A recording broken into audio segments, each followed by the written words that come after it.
Let me say something that might feel uncomfortable right out of the gate. Some of the most dangerous churches in America are the ones that are growing, not declining, not struggling, not plateaued, growing. Do you agree? Disagree?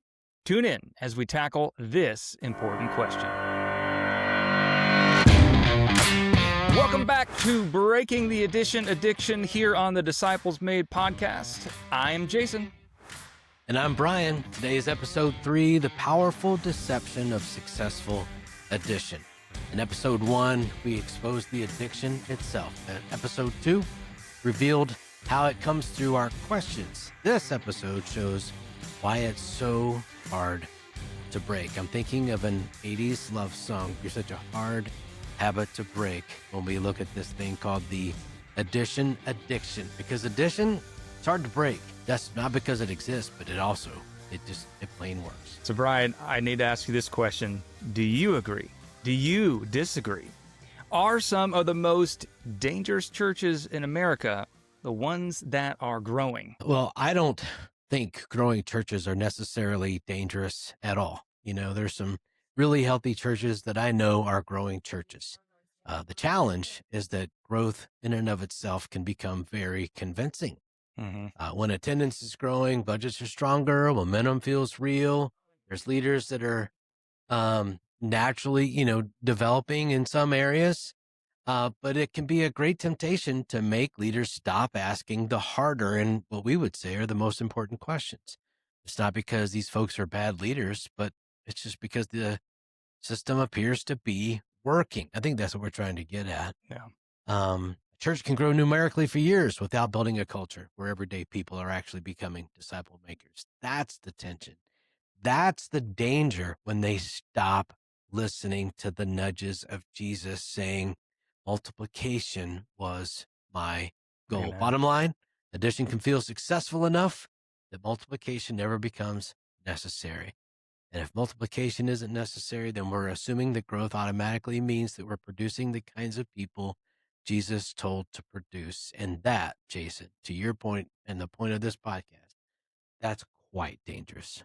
Yeah, no, absolutely right. Because if attendance is up, if giving is strong, if programs are full, church staff and leadership, right, we likely start to make some assumptions that we must be making disciples, right?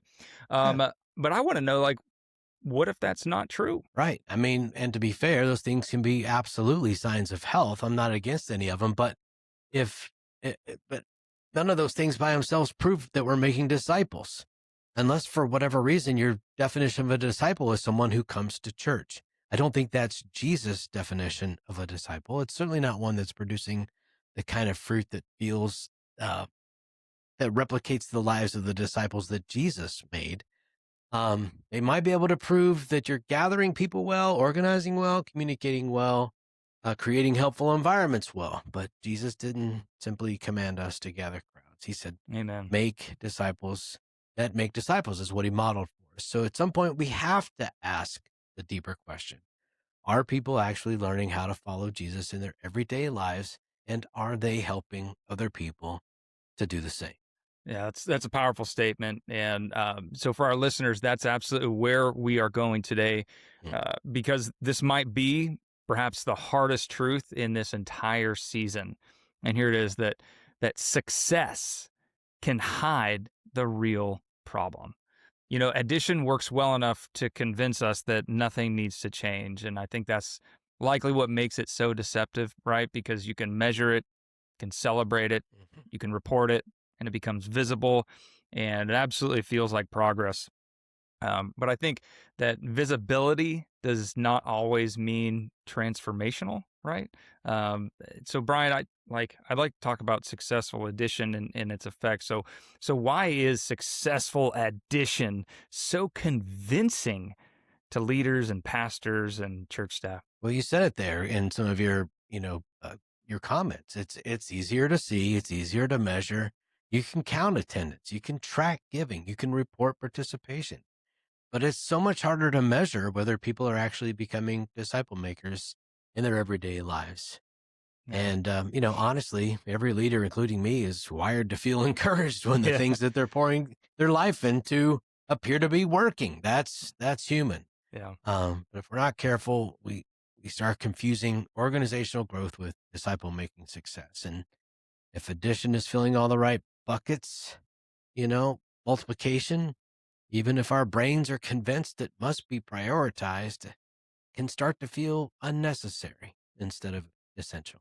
Yeah. I think that clearly communicates and brings to the surface just that core tension, right? Hmm. That the numerical increase versus generational multiplication. And when I'm talking about, just for our listeners, when we talk about generational multiplication, we're talking about disciples who make disciples who make disciples who make disciples. And sometimes you'll hear us talk about, you know, spiritual parents becoming spiritual grandparents who become spiritual great grandparents. And so I just want to make sure that I provide some clarity with that.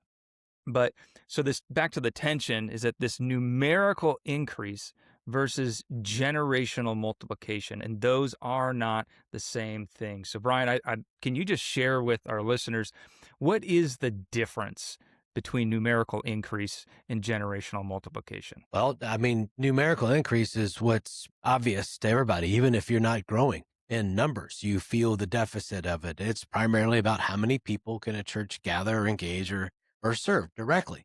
And as we'll continue to say, those things can be very, very good things.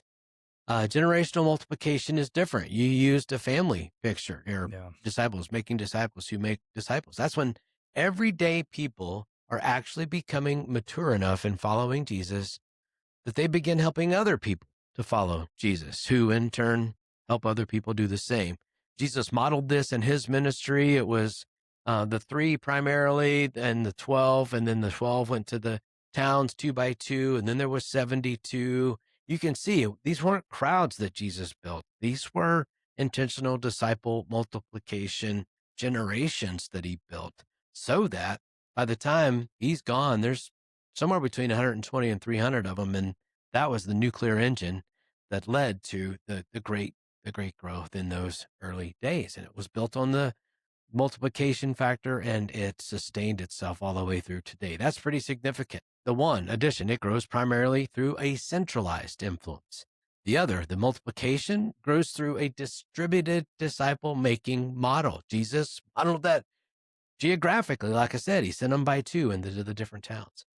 One adds people to environments, the other reproduces disciple makers into everyday life. They're not just different strategies, Jason, they're Yeah. fundamentally different outcomes. Yeah. And you just so clearly identified and clarified the shift, right? That, Mm. you know, that numerical increase asks, right, how many people are we reaching? Last episode we talked about, how many came was our question, right? But this idea of generational disciple multiplication asks how many people are becoming disciple makers. And now, right, like both questions matter, but they don't produce the same kind of church. um, I'd love just some practical advice and some wisdom from you, Brian. So, attendance growth and disciple formation are not the same thing, right? We've Right. clearly laid that out. You can grow attendance without actually forming people. You can fill rooms without actually multiplying disciples, and you can increase participation without actually increasing transformation. So, Brian, where do you see leaders confusing attendance growth with disciple formation? I'll answer that in a second, but there's something about me that wants to go back and just add a little bit to the previous thing that Please. you asked about, Jason. It's like, how many people are we affecting? Well, in a multiplication, setting, you can't measure the number of people you're impacting because you have Hmm. no idea how many people the people that you've raised up to be a multiplier are impacting because they're not all in church. That's just a beautiful thing to recognize that if we do this the right way, there's such an X factor of influence that you can only read about later in the Hmm. papers, if you do, Hmm. or you'll see it when you get to heaven. So anyway, that to me, all remembering that because I want to impact, I want to leave an impact with my life. And I can imagine that everybody listening to this call wants this exact same thing to have the biggest impact possible. And I don't ever want to give the idea that a multiplication effort has less influence. It has exponentially more. Where can leaders confuse attendance growth with disciple formation? Hopefully, this question's more important now than it was uh, 45 to 60 seconds ago when I took this little detour. But going back to episode 2, Jason, on the scorecard, I think it happens every time or anytime participation dominates that scoreboard.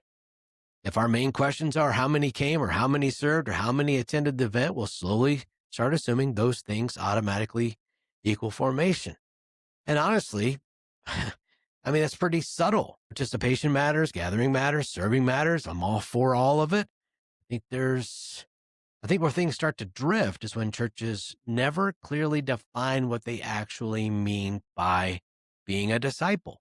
And then, because there's no definition of it, they fail to measure whether that kind of formation is truly happening in the flow of Love it. what they do. Yeah, I mean, that's where the rub is. Disciple formation eventually shows up in deeper ways. People's characters forming to look more like the character of Jesus, as evidenced by the fruit of the Spirit. Obedience is what drives that transformation. Spiritual habits are what leads to that obedience. Relational investment in others is the natural outcome of a changed person, and people actually start helping other people to follow Jesus. That's a very different measurement than simply whether or not the room is fuller this year than it was last year. Yeah, man, you nailed it. That names it specifically. That attendance tells us something, but attendance cannot tell us everything. It doesn't give us the whole and the full picture. For our listeners, maybe if you've been acquainted with us for a long time, if you're partners with us, or if this is your first time, I need you to hear that like we're not against growth, right? And Definitely Brian, not.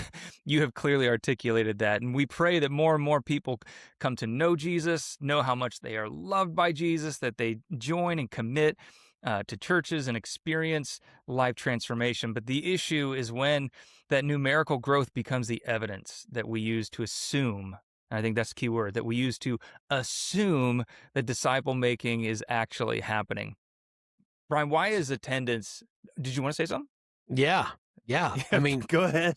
the whole premise of this thing is that growing churches are the most dangerous. Well, if your assumption is that participation equals formation, then that is the most dangerous thing as church leaders that we can do, because it's dangerous for the kingdom of God as a whole. It's dangerous for the people that you're giving some measure of assurance for. It's dangerous for the people that you're telling can have a better life, like incrementally, maybe, but potentially Mm-hmm. Mm-hmm. through a deep formation path. I Oh, did mean, you say a deformation path? I didn't intend to say that at all. And I do believe it's a formation path, but I probably stuttered a little bit on what I was thinking about saying. It's like, I'm trying to decide if this is too strong. I'm just going to go for it. If that's our definition, if that's our assumption and it's left unchecked, we're potentially robbing people of what Jesus died for them to have. That sounds kind of dangerous. I'm just thinking back to my formation years where the people didn't call those kind of things out for me. Not formation as a leader, just as a follower of Jesus. Yeah. The people that I still remain and feel the most indebted to are the ones that led me to ask the hardest questions. And Mm-hmm. if there's church leaders that refuse to prioritize those hard questions, the cost isn't just in their own leadership legacy. It's in the lives of the people that trusted them to take them somewhere. So sorry to get down there, but it's like, that's in the bottom of my soul, man. It just really is. Yeah, yeah, and I'm glad we took that little segue, and I'm glad you took the risk to say that, because that's it's really important to hear. Um, why is it? Because even if people if leaders are really resonating what we're saying, that there's still some fear and just the complexity and can I do this? Is it worth it? Mhm. And whatnot. So I'd love to ask, like, why is attendance just easier to build around than what we're talking about, and actually formation of disciples, followers of Jesus, become Yeah. more like him, stepping into calling. Like, why is it so much easier? Because we have models for it. I mean, they're handed to us. Attendance is immediate and visible. I'm picturing in the foyer of the little church that I grew up in, like last week's attendance, last month's attendance. It's like, boom, I've been Or maybe even handed that. What's publishing, that? publishing the tithing reports too. I mean, I know a lot of churches used to do Yeah. that too. Yeah. And the Phippses didn't tithe this month. Like, anyway, you can count it. You can Yeah. report it. You can celebrate. You can build systems around it. It's so very, very easy to get the information and publish the information. And, we've already talked about how satisfying it is in the soul to be able to report those positive things. Formation is slower and harder to measure. I mean, it happens in everyday life over time. And if we never clearly define what a disciple actually is and never had a means to measure whether or not it's happening or to report that it's happening, attendance naturally stays the default scoreboard because we don't Yeah. have another Yeah. scoreboard to take its place. Yeah. And I think that's definitely a cause where, leaders can get stuck, right? Attendance, like you said, attendance stuff, it's immediate. We've inherited it. We've got it, but formation is gradual. And in most systems, right, like we've talked about, just absolutely reward what is immediate. You get that shot of, attaboy or whatever it is, saying like, Dopamine, baby. right, Dopamine. right.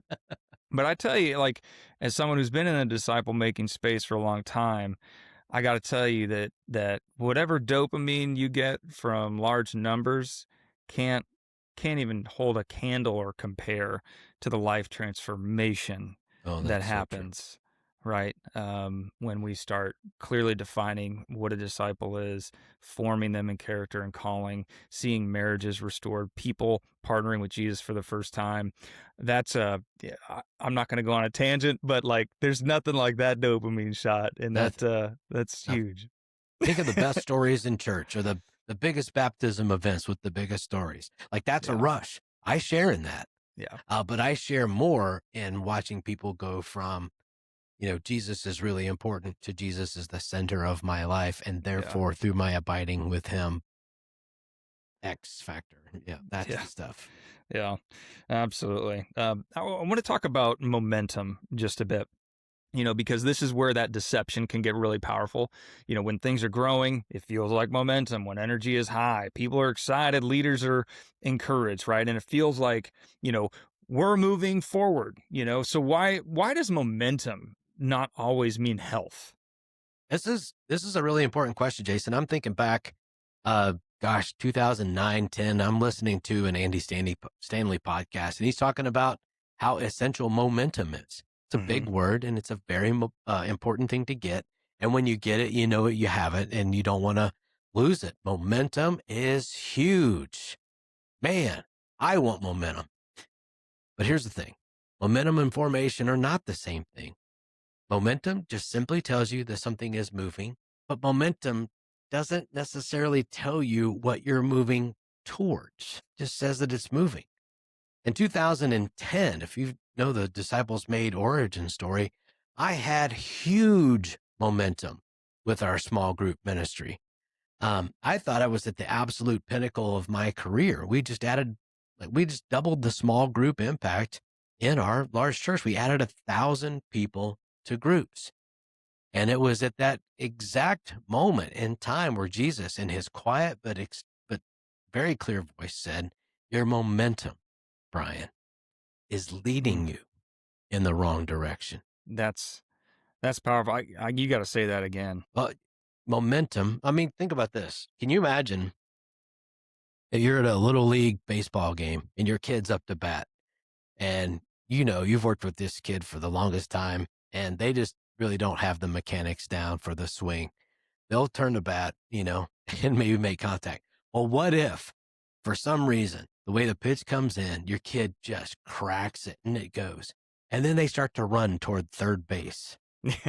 I mean, Yeah. everybody in the stands is going to be saying, "You're going the wrong way." Like, go Hmm. go the other way.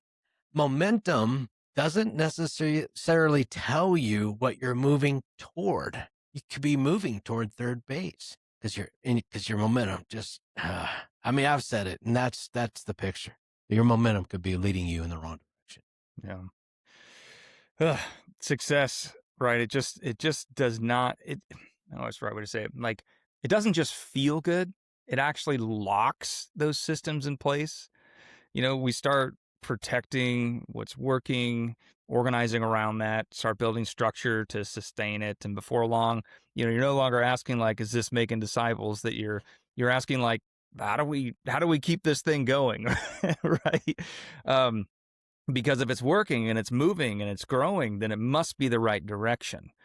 When we need to, as followers of Jesus and leaders within his church and in his kingdom, we got to hit the pause button, to make sure that we have momentum in the things that matter, that are faithful. Um, Mm. what happens when addition becomes the system instead of just one piece of the strategy? To go back to the illustration of the kid that's running toward third base, if the kid gets all that noise and he's not used to being cheered on, he might not hear the words that are being said. All he's hearing is the cheers. So he Hmm. just keeps running toward third. Yeah. And because all that momentum's there, the noise is behind him. It's energizing. Talk about dopamine. That's big. And so we could do that when addition becomes the system. More and more energy goes into sustaining environments. I can see the kid running faster with all of the audience Yeah. engagement. And so they're gonna put all the energy there. That's why we regularly say something that's extremely important, and we riff off of Jesus' teaching on money and things, where we say no church can serve two masters or two directions. Addition will either serve multiplication, or multiplication will slowly starve beneath the weight Mm. of sustaining addition. If all your energy, budget, time, leadership team meetings, all that promotion goes into sustaining addition or running toward third base, then multiplication is going to starve. Every church, this is important, Jason, every church organizes itself around its primary definition of success. You don't have to choose between addition and multiplication, but you do need to choose which one is primary, which one is master, which one you have everybody run to off a home base. Mm. Let's name this illusion clearly for our listeners. I want you to hear this clearly, that growth creates the appearance of health. I've often talked about, let's make sure that we don't confuse church growth with church obesity. And that was when I first heard that was a heavy statement. Yeah. Um, but health is not measured by size. Health is measured by reproduction.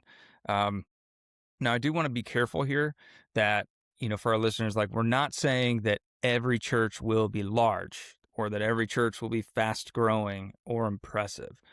But biblically and spiritually, health is reproductive. Healthy disciples help form other disciples. Healthy leaders raise other leaders. Healthy churches send and multiply churches. Um, and so, Brian, when you say healthy things reproduce, I'd love to hear you unpack that a little bit more. And what do you not mean? Well, I certainly don't mean that every healthy church becomes a mega church or grows quickly numerically. It's just simply not true. It also doesn't mean that reproduction becomes some pressured metric where Right, everybody has right. to produce visible results on demand. Like that's not what we're talking about. But as you listed in all of your kind of layers there, people and leaders and churches, what you indicated is that healthy spiritual formation naturally moves outward over time.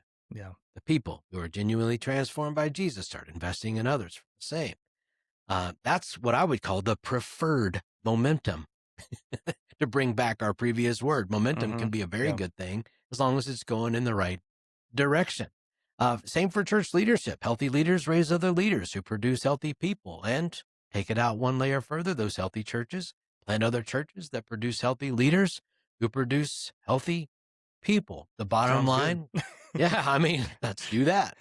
Bottom line, spiritually healthy things eventually move beyond consumption and begin giving life away. I love that. That's so incredibly helpful. So the issue is not, are we getting bigger? The deeper question is are we getting deeper in a way that produces multiplication?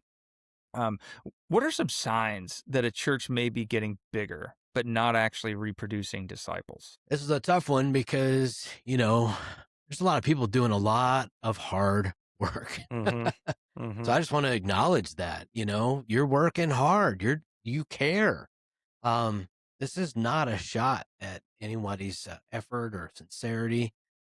But one sign is that when all of the ministry movement still depends on paid staff and the platform to keep going, that's a pretty big sign. And Mm-hmm. staff, you feel this. Yep. You feel the burden of this. You don't see an end to it. You don't see how it changes. And you're only starting to measure like how long can you sustain this? That's a big indicator. What started out perhaps as a fulfilling ministry position or role becomes a burden and it's heavy. And if Jesus says to us, my burden is light, then and yours is heavy, then there's some room for some change here. So pay attention to this. And second, more telling, um, here's another kind of a deeper thought, Jason. So just invite you to Yeah. buckle up. I'm going to slow down a little bit. Can't wait. Uh, yeah, yeah. You have more and more people that dine at your table who cannot feed themselves. Okay, that hits. Say that again. You have more and more people that dine at your table, like every Sunday, every Bible study, every other environment that you create is you offering a meal. And the more meals that we offer, the more people don't have to cook for themselves. And eventually over time, it's like, I don't even know how to feed myself. If you were gone, what would happen to me? And so to help the illustration move away from food and into spiritual nurture, they're abiding with Jesus. If their abiding with Jesus is limited to services and studies, those things that you offer, if that's the case, we've reverted back to an Old Testament model of the temple. Now, just to give context to this, if you're not a theologian or a Bible scholar, in the Old Testament, the temple was the mediary ground between God and man. If you want to get to God, you had to go to the temple. You had to go through the priest. Going there was required for the relationship, but Jesus blew up those constraints in such grand style. Mm, Upon Jesus' death, it says that the temple, the curtain in the temple, the Holy of Holies, was torn from top to bottom. It's as if God just said, "I'm done constraining the my capacity to abide with my people to yeah. one location." The temple was destroyed. Peter wrote that we are the final temple, that we abide directly with Jesus through his word. We are the church. We don't, by definition, go to church as Jesus abides in us through his spirit. We are the church, and the gathered church is a Mm, place where we go to partner with the leadership there and other healthy leaders to extend Jesus' influence in our communities. If we're feeling that burden, and we've accepted the responsibility of feeding others, we're going to get tired and we're ultimately going to deprive people of the potential to learn how to feed mm, themselves. And only so many people can be fed that way. yeah. Yeah, boy, your illustration of just inviting more and more and more people to the table that can't feed themselves. That was a powerful picture.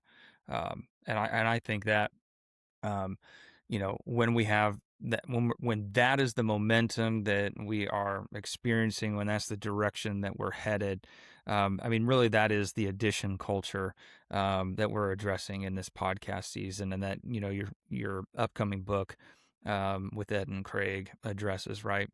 Yeah. And And just by the bringing way, it, Jason, real quick, sorry to slow you yeah, down, but I like hospitality. I like when people come over.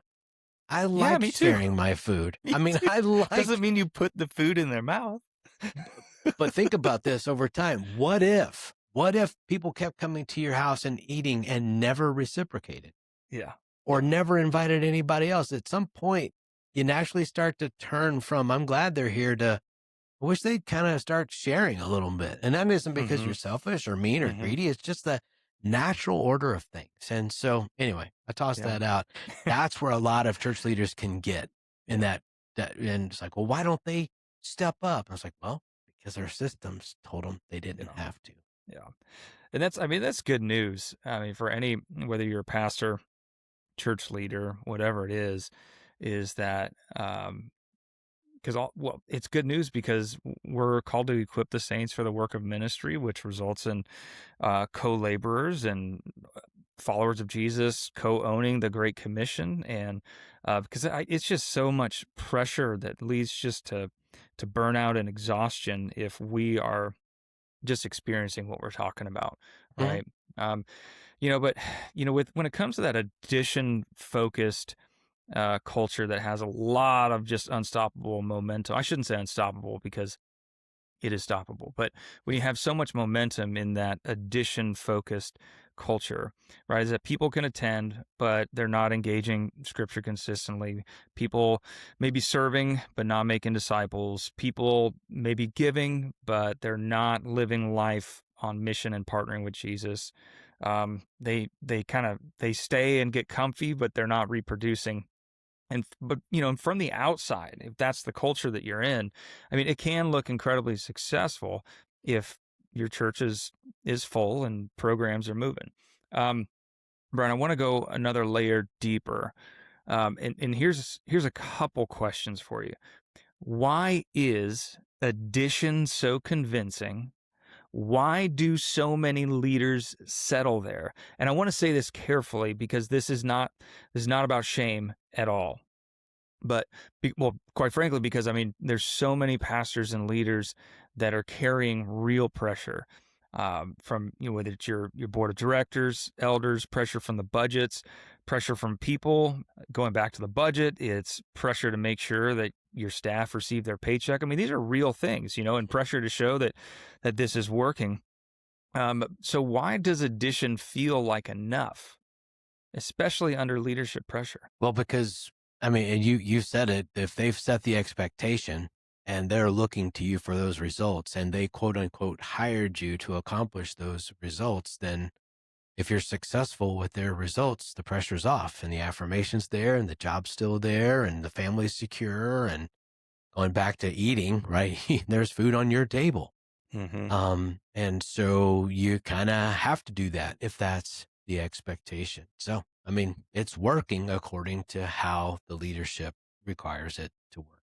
It makes it even harder to just to start to if those real pressures are there and those are the definitions of success, then it's all the more incumbent upon you to figure out how do we start to change that culture over time in a way that is discipleship driven, because you can't just do it by going to a conference or reading a book. That has to change a little. Yeah. More tension. Right. So for those of you who are listening, this is just chock full of tension. And I want you to hear that addition, I mean, really does gives that immediate feedback. If you're a pastor, right, you're preaching a sermon, a message, and people respond. You launch a new program, launch a new ministry, people join, people volunteer, right? You create an event, people attend, and so there's that visible evidence that something has happened. Yeah. Um, but multiplying disciples who make disciples looks and feels slower at first, right? At first. Mhm. And so why does multiplication look slower at first? And why do leaders often abandon it too early? Well, it looks slower at first because it starts deep before it Yeah, it starts does. wide. Yeah. I mean, Yeah. you're investing in people, habits, character, relationships, and everyday obedience long before you see those visible outcomes. And like you said, if your culture is pressing for immediate and quicker results, then these results feel dramatically inefficient, and so a lot of leaders will abandon multiplication too early because addition just produces faster, visible feedback that your culture wants Mm-hmm. and Yeah. celebrates. Multiplication requires patience, trust, and a much longer view of Yeah, formation. Bottom yeah, line. no, absolutely. That's definitely the difference. That addition gathers people, multiplication raises people. Addition gives those visible wins that a lot of people can see, but multiplication really does require an invisible faithfulness with wins that only a few can see, at least to Yeah, start. because they're more vulnerable. They're more Yeah, private. They're more, yeah, yeah, yeah. absolutely. Let's redefine growth. So, if growth is not just a numerical increase, what is it? And so, even like biblically, Brian, like what is real growth? Well, I mean, to speak most high level, real growth is people increasingly surrendering every part of their lives to the lordship of Jesus. I mean, that's Hmm. just it in a nutshell. Jesus is Lord. And at the more he is Lord over me, the Lord over anyone, that is what real growth looks like. It's growth in obedience, growth in love, growth in spiritual maturity. And the question I like to ask is, how long is that taking for you? Yeah, Like, how long is it quite a taking while. for me? Like, it's a long time. Yeah, it is. I didn't just bing, you have a life worthy of following. Not at Yeah, all. Uh, but eventually, the kind of growth trajectory that I was on started to reproduce itself in other people. And is that worth it? Is that worth the time, worth the investment? Yeah. So biblical growth is not just more people in the room, it's more people becoming like Jesus and growing in clarity in their character and calling in a way that other people want to mimic. And then you're helping them do that yeah, at the same I time. love that. And that's the question that we compared and contrasted in the last episode: is how many Yeah. people came versus how many people are becoming more like Jesus. So thanks for bringing Hmm. that in. Yeah. Um, so growth. I mean, people become more like Jesus, helping others do the same. That really does change the scoreboard. And so now success is not just how many people came, right? I mean, it is who is actually being formed and who Mhm. are they forming. And this really does take us right back to the scoreboard conversation from episode 2. And so if the main question, right, is how many people came, then successful addition will always feel like success, right? But if the question is who is being formed and who are they forming, then we really start seeing what our old scoreboard was missing. Um, what changes in a church when leaders start to redefine growth in this way? Well, they go to the bathroom and throw up first because it's like, "Whoa, how do I do that?" Right. I mean, so there's a huge gap. Like, how does that get done? Obviously. But, what changes when they start to redefine growth this way? Well, they start leading environments differently. I mean, you stop designing ministry primarily around attendance and start designing it around formation, ownership, and reproduction. And this is really important to spell out here. That doesn't have to be the primary DNA of every environment, but it has to be the primary DNA of some. And the way we coach in that is sprinkle that stuff into your weekend service if your weekend service is Yeah. primarily to welcome new people to check out Jesus. It's more hitting people at that explore and develop phase than influence, but you need separate environments to help people take steps further into that influence stage. Second thing, Jason, is you don't just start to design ministry environments differently, but you begin celebrating different things. You Hmm. start asking different questions. You start measuring different outcomes, and over time, people will stop seeing themselves primarily as consumers of ministry. Breathe big, deep, fresh air there, and start seeing themselves as co-laborers, Amen. participants, and then co-laborers in Amen. the mission of Jesus. Yeah, I tell you, that will change everything. Um, Yes, it has. your environment's going to change, your leadership conversations change, scoreboard changing, expectations changing. Because now we know that we're not just trying to grow something bigger, that we're trying to multiply something deeper. Um, I want to bring this into the listener's actual context. So here is the question that we want every leader to wrestle with. All right. So feel free to write this down or I just put a pin in it. Here's the question: where might successful addition be hiding the absence of multiplication in your context? Mm. Where might successful addition be hiding in the absence of multiplication in your context? Not where you're failing. That's not the question. The question is, where are things working but not reproducing. If a leadership team, Brian, asks that question honestly, like what might they begin to see? I think the heaviest thing is that they'll start to see that most things still depend on a paid person Mm. to make it happen. And so the answer can be, well, let's just pay more people. In short, I guess you could say that what they'll find is that participation is high, but volunteer ownership is low. And I think that's where some of that clarity that comes from asking that type of question can really kind of feel a little unsettling, a little uncomfortable. But once again, we have freedom to identify the just whether it's the momentum in the wrong direction or not, because there's so much freedom and clarity that comes from that alignment by asking that question. Because until really you name the deception, you can't do anything about it. Until you name the addiction, you cannot break it, right? If you're not aware of it, you can't break Until you it. recognize you're running to third base. That's right. That's You know right. that that's actually rooted in a real story? Is it? Yeah. Yeah. At the Exponential Conference in Orlando a number of years ago, I've actually still got the little lanyard I wore that year because it was so fundamental for me. Yeah. I was trying to decide, like, what am I going to do with the rest of my life? Am I going to stay in a church that's going to prioritize running to third base? Or am I going to do everything I can to help churches move toward first? To follow with that illustration, and a guy named Arthur just said, he told that story. It was his kid. Yeah. And the whole place was just yelling, "You're running the wrong way." And the kid didn't really understand. All he heard was the noise. And it's like, that was a fundamental moment where Jesus just said, I'm giving you the exclamation point you need to make that decision. Mm. Make the decision. Invest your life, Brian, into helping churches go in this direction. Amen. And when we get that clarity, it's really hard to unsee it.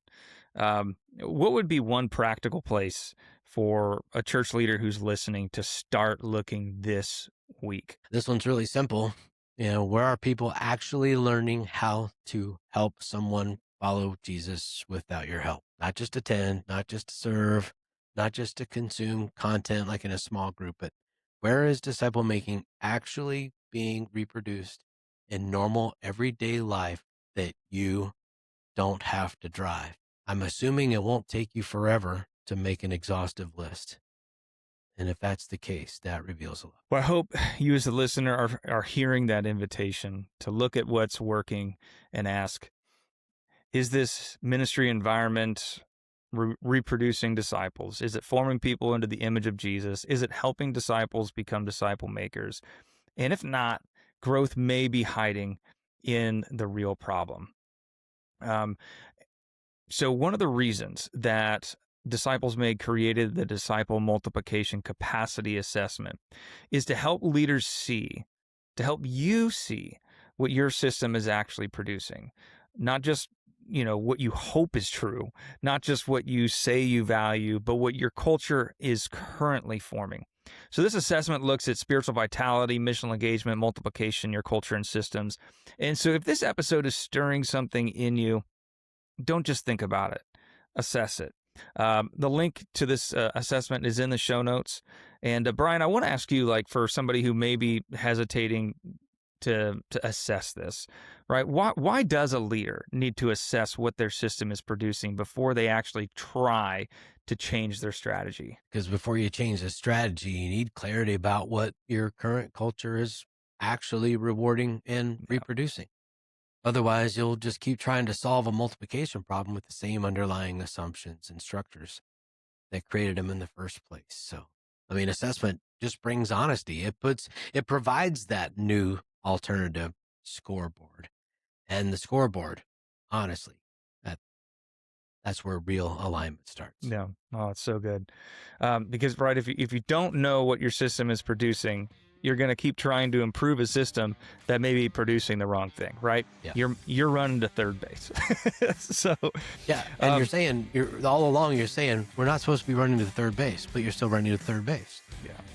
Because your instruction can say we're not supposed to do this, but if you don't change the system, you're still helping people move to third base. Amen. Well, Brian, I can't thank you enough for just your experience, your insight, and your wisdom in this conversation.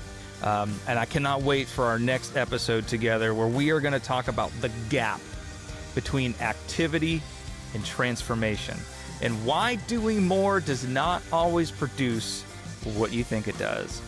So this is Breaking the Addiction on the Disciples Made podcast, and it's time to break it. We'll see you next time. Break it.